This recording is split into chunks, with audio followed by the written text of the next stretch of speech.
You're listening to the N2K Space Network. Happy holidays from all of us here at N2K Networks. We're taking some time off to spend with our families, and we'll be sharing some of our radio programs and repeat episodes during this time for you to enjoy. We will resume our daily briefing on January 2nd. Happy New Year! Identity architects and engineers, simplify your identity management with Strata. Securely integrate non-standard apps with any IDP, apply modern MFA, and ensure seamless failover during outages. Strata helps you avoid app refactoring and reduces legacy tech debt, making your identity systems more robust and efficient. Strata does it better and at a better price. Experience stress-free identity management and join industry leaders in transforming their identity architecture with Strata. Visit strata.io/cyberwire, share your identity challenge, and get a free set of AirPods Pro. Revolutionize your identity infrastructure now. Visit strata.io/cyberwire. And our thanks to Strata for being a longtime friend and supporter of this podcast.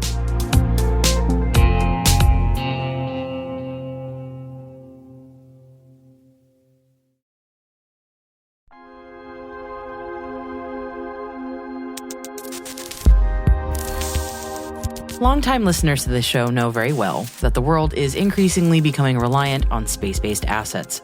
In the span of a few years, we've gone from hundreds to tens of thousands of satellites in orbit. Well, how do you protect space assets from cyber threats? That has been a pressing question for the industry, and who is leading the way in this? Could it be Scotland?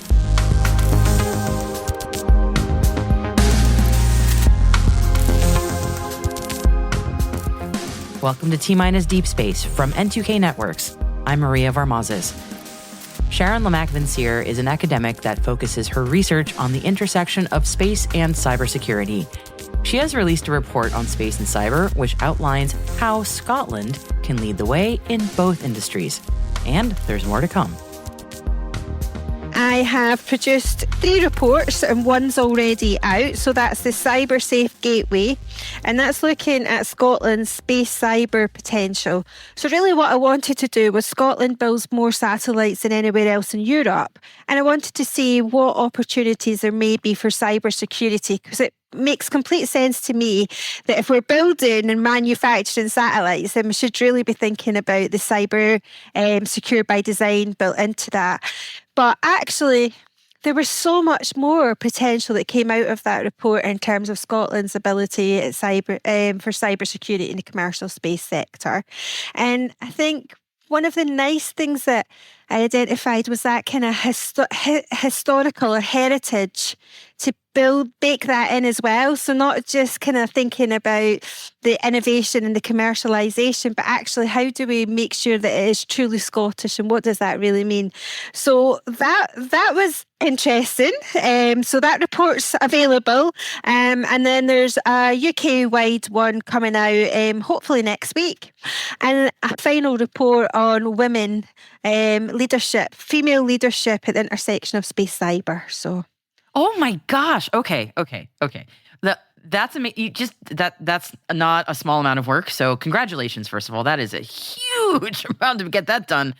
My gosh. Okay, so tell me a bit more about, I want to hear more about each of these, but let's start with the first one that you mentioned about building in security by design in satellites that are made in Scotland specifically. So was this sort of taking a look at what's happening now, like what maybe processes are? What was that report looking at specifically?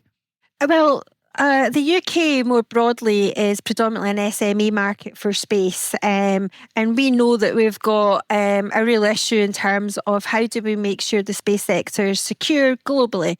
So I was really just trying to find out what was the competitive advantage for Scotland, given that they've got that historical kind of market position in terms of building the satellites, and just trying to see, is there a real opportunity for developing the software as well? And we know that SMEs don't have enough funding, for cybersecurity. If it's a case of putting food on your table and baking in cybersecurity, you're going to put the food on your table, aren't you? Because that's your kind of key issue to deal with in that kind of day-to-day thing. So it was trying to work out, is there a different way of thinking that we can help SMEs and leaders see the value to build a more robust ecosystem for the space sector. All right. So tell me more about that. Yeah. That makes sense. I was also thinking SMEs in this case means not just subject matter experts, but also satellite manufacturers and engineers. Is that what we're... No, small, medium enterprises. Okay. SME is an acronym. No, it's okay. I was like, which version of that are we using? Okay, that was my brain just going, okay, there's a lot of meanings of SME. All right, so small, medium enterprises, that also, I used to know that one in my old marketing days. That was what we used as well. No. So, okay, I just wanted to make sure I was understanding what we meant by SMEs in this case. All right, so security as a differentiator, but there are significant barriers because of cost, because it is usually seen as a cost center and not a profit center. Understandably, that is a longstanding problem with. It's not cybersecurity's fault, but that is a longstanding struggle in cybersecurity. That is yes. So, what recommendations, next steps, conclusions? What's the takeaway from that paper on that front? Yeah, well, I think there's, if you don't mind, a couple of other points in terms of the intersection. Sure, yeah. Languages was a real issue as well, in terms of space and cyber. I think we've mentioned that before about speaking different technical languages and how you bring that together. Like SME, like we just... Yes, exactly. Yeah, there you go. Just like we've done, and looking at the geopolitical landscape, looking at what different countries are doing and how they're approaching it. So the report also looks at different nations and looks at the laws and regulations and their technical kind of appetite. So to see what's going to happen and what the movements are, and looking at the power that commercial actors actually wield within this kind of growing sector, the intersection of space and cyber. So in terms of the report, it suggests that Scotland should be really kind of maximising that potential at the intersection, because I don't see many nations actually capitalising on the space cyber intersection. So there's work being done, but I was surprised, and even I'm not afraid to admit it, that this is my area, but even I was surprised at the entrepreneurial opportunities at the intersection. There's, for those businesses so inclined to actually put their resources and time and effort here, I think they're going to make significant returns on their investment, because this is a global problem. Yeah, and so Scotland stands to benefit as a leader in that, it sounds like, which that's a pretty significant area to be a leader in right now, especially. Yeah, so in addition to my reports, I've also proposed a new conceptual framework to try and help businesses to think about cyber. So back to that problem that cyber is a tick box exercise. It happens annually. It's not very sexy, and we've got multiple barriers. So when I was doing my is that an understatement? Not very sexy. No, yeah. It's not sexy at all. I know. You get space, which people go into because it's like, oh, space is cool. And then you talk about cyber and they go, oh. That's it, don't they? They just seem to turn off, sadly. And yet, cyber is super exciting, and it's so important that you kind of go, really? This is a really sexy area, but it's got a really bad image, right? So it needs some help. Some PR help, yeah. So when I was doing my research and writing my many reports, the same kind of issues kept on coming up. And that made me think of a strapline that I shared this week at Global Milsat. And basically what I'm suggesting is that for the space sector, in terms of cybersecurity, we need entrepreneurs and leaders to think like spies. So that's a top line.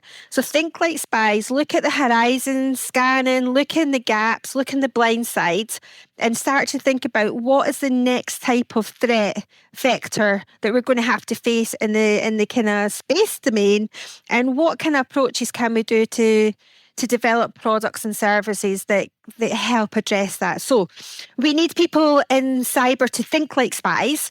We need them to build systems that, so we need to build resilient systems for harsh environments and that unpredictability. So we need to build like astronauts, because if we think about astronauts in space, they've not got all the tools. We just need to think about the Apollo 13 mission, when they had to, so they had to recover quickly, and it was mission critical. So you need to think like a spy, you need to build like an astronaut, and then you need to innovate like an entrepreneur. So we need products in the market. So we need to start thinking about that entrepreneurial and that kind of disruption and innovation and really inject it. So I think if we think like that, it kind of makes it a wee bit more sexier, because we're spies, we're space, and we're entrepreneurs. Three of the most sexiest things that we could do, I'm like, that's some great messaging. I just have to say, I love that. Great top lines. Just my marketing brain's going, ooh, that's very nice. So that's directed mainly at like the space industry, because, people who are building these incredible systems and spacecraft.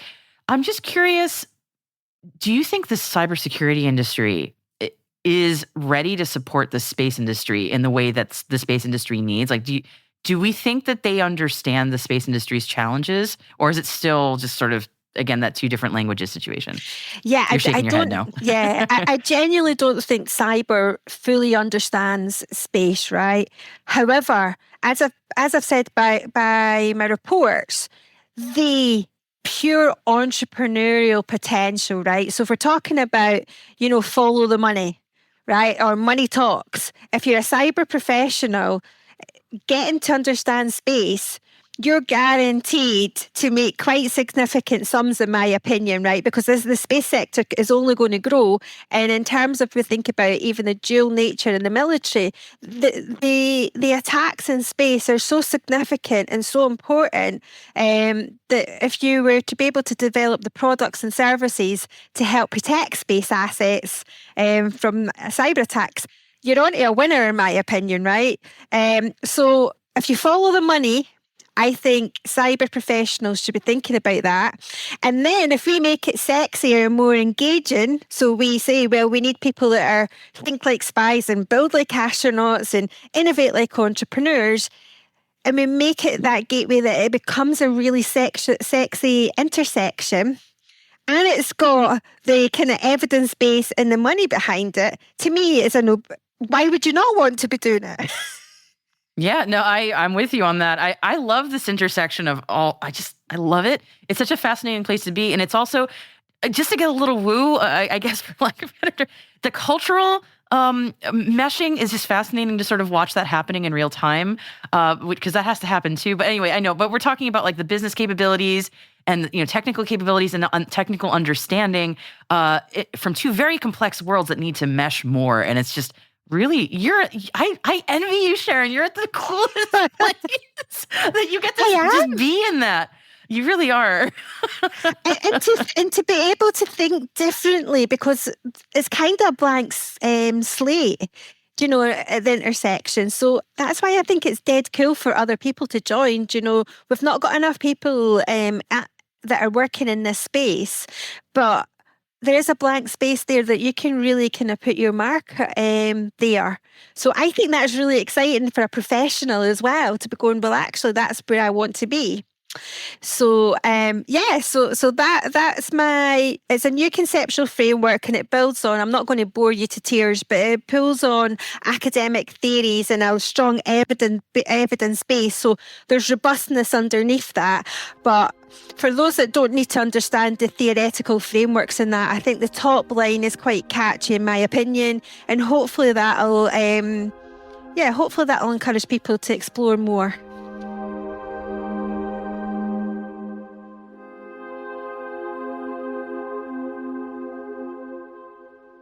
We'll be right back after this quick break. This episode is brought to you by LifeLock. The holidays mean more travel, more shopping, more time online, and more personal info in places that could expose you to identity theft. That's why LifeLock monitors millions of data points every second. If your identity is stolen, their US-based restoration specialist will fix it, guaranteed or your money back. Get more holiday fun and less holiday worry with LifeLock. Save up to 40% your first year. Visit lifelock.com/podcast. Terms apply. ¿Hablas español? Sprichst du Deutsch? Komm du noch? If you've heard that sound from Babbel before, I bet you do. Babbel is the science-backed language learning app that actually works. With quick 10-minute lessons handcrafted by over 200 language experts, Babbel gets you on your way to speaking a new language in just a few weeks. With over 16 million subscriptions sold and a 20-day money-back guarantee, just start speaking another language with Babbel. Right now, up to 55% off your Babbel subscription at babbel.com/Spotify podcast. Spelled BABBEL.com/Spotify podcast. Rules and restrictions may apply.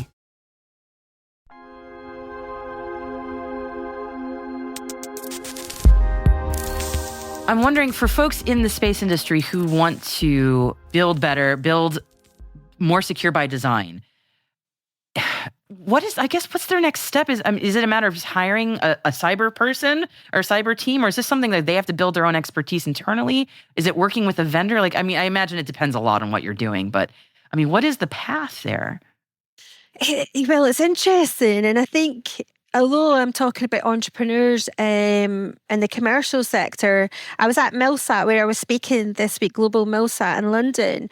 And really, when we're seeing more of the military engaging with commercial products and obviously the commercial off-the-shelf products, but we're seeing a real fusion here like never before between the commercial actors.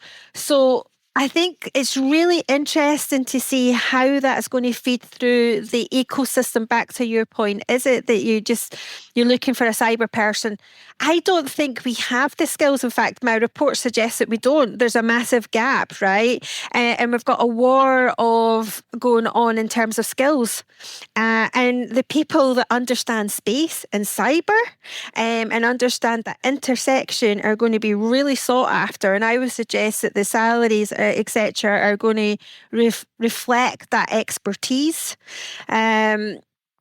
as well, because I don't think you can just take a cyber person and pluck them in space. I don't think that's going to work. It's just we need a more of a fusion and integration rather than two silos approaches. Yeah. I think you're totally spot on. And the people that I've interviewed that have a really solid, or seem to from the outside, a really solid understanding of both worlds, almost 2 to 1 have military backgrounds, which I think is really fascinating. And a great opportunity for folks who are coming out of the military looking for what they want to move into. I think that's an amazing advantage for our veterans. So it's great. For those of us who are not in the military, I think it's an interesting question on how to gain that expertise. But I'm sure there are paths. I don't know what they are, but I'm sure there are. But gosh, if I was doing it all over again, if I was 20 years younger and looking at a career path, I'd be like, I don't know what I'd be looking into because this is really cool. But because my interests meshed. Well, exactly. But it's such a niche issue just today, right? But if we think 20 years ago, and we think about social media, right? That was a niche issue. And look how it's transformed our world, right? And as I said, there's no country that's got this tied down. So for professionals looking for carve out their niche, this is a fantastic area, but it's also mission critical as well. Yes, indeed. Yep. Yeah. Oh, I could talk to you about this for literal hours, Sharon. Oh my God. All right. So that sort of is your first paper. You also had a second paper, which just more broadly looks at the UK in general, sort of similar issue. Any takeaways from that that are distinctive that you want to highlight from that one? No, I think just really it came back to the similar message, unsurprisingly, that, if the UK wants to be a leader in space, then this is one area that it could really set, it could really lead. So that's why I'm suggesting it focuses on the cyber safe gateway, so that other nations want to work with us, because we're prioritising cybersecurity and resilience, not just for our domestic space sector, but for the global sector as well. I think we should aim to be a preferred partner, one that looks at secure by design. Absolutely. All right, another great takeaway there. So the third paper, that one was women in leadership in space cyber. Am I remembering that one correctly? Okay, yes. I don't know if has anyone actually covered that before, because I was going to say, I think you're the first. Yeah. Please tell me more about that, because I am very interested in that. Well, I'm not giving all my secrets away before it's published. Oh, come on. Yeah, but it's just really looking at this gap. As I've said already, there's not enough people at this intersection. But when we look at women in both space and cyber, we know that there's real problems with inclusion. We know that there's leadership gaps. So my argument is that we need to start thinking about what the kind of the criminal or hostile nation posture is, right? And what is the competitive advantage that women can bring, and what is the type of leadership that we can develop in this intersection, right? And there's so many opportunities for women to lead here, and it's addressing the historical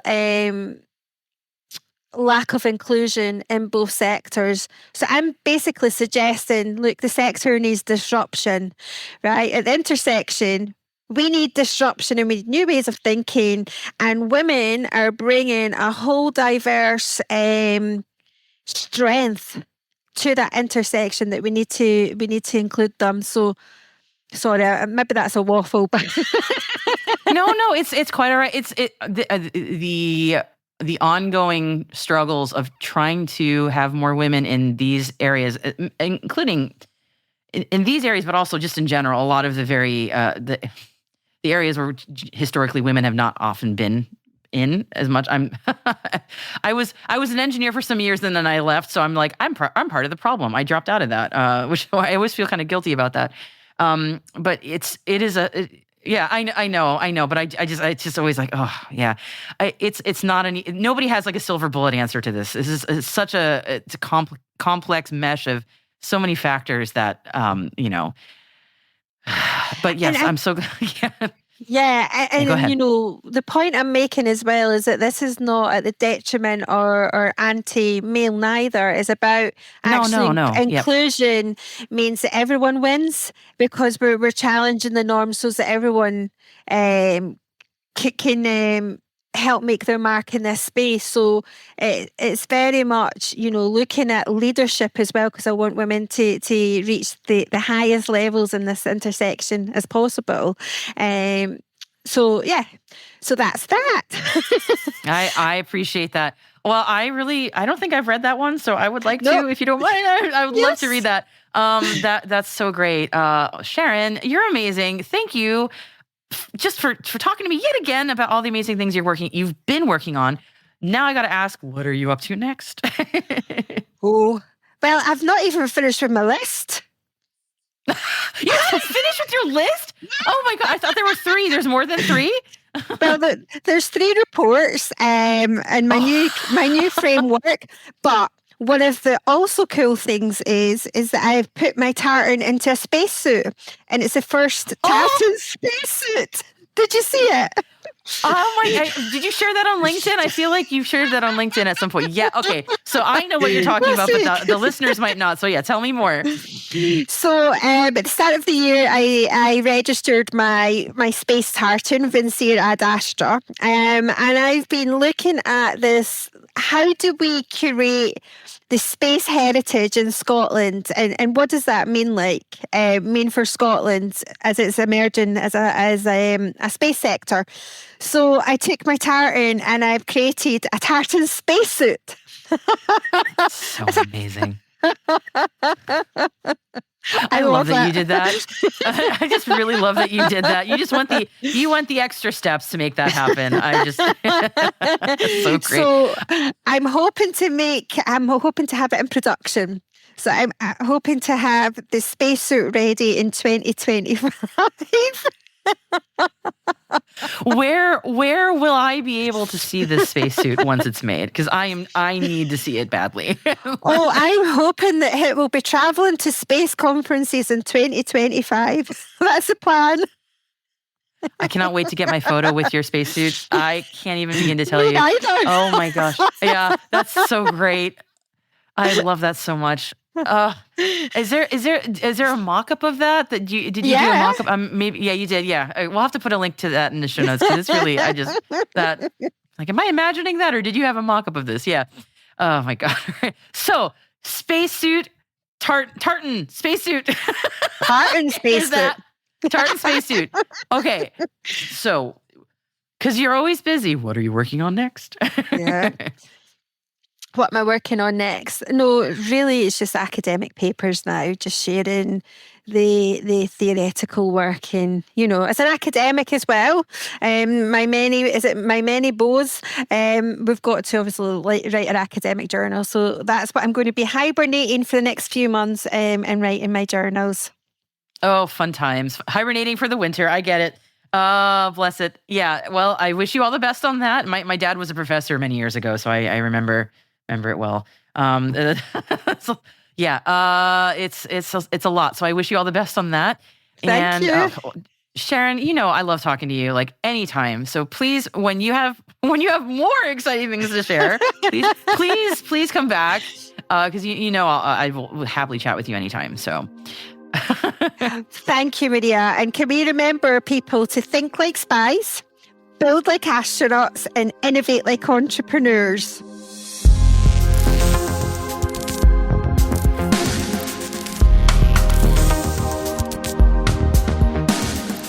That's it for T-Minus Deep Space, brought to you by N2K Cyberwire.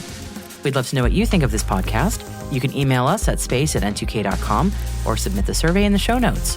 Your feedback ensures we deliver the information that keeps you a step ahead in the rapidly changing space industry. T-Minus Deep Space is produced by Alice Carruth. Our associate producer is Liz Stokes. We're mixed by Elliot Peltzman and Trey Hester, with original music by Elliot Peltzman. Our executive producer is Jennifer Iben. Our executive editor is Brandon Karp. Simone Petrella is our president, Peter Kilpie is our publisher, and I'm your host, Maria Varmazes. Thanks for listening. We'll see you next time.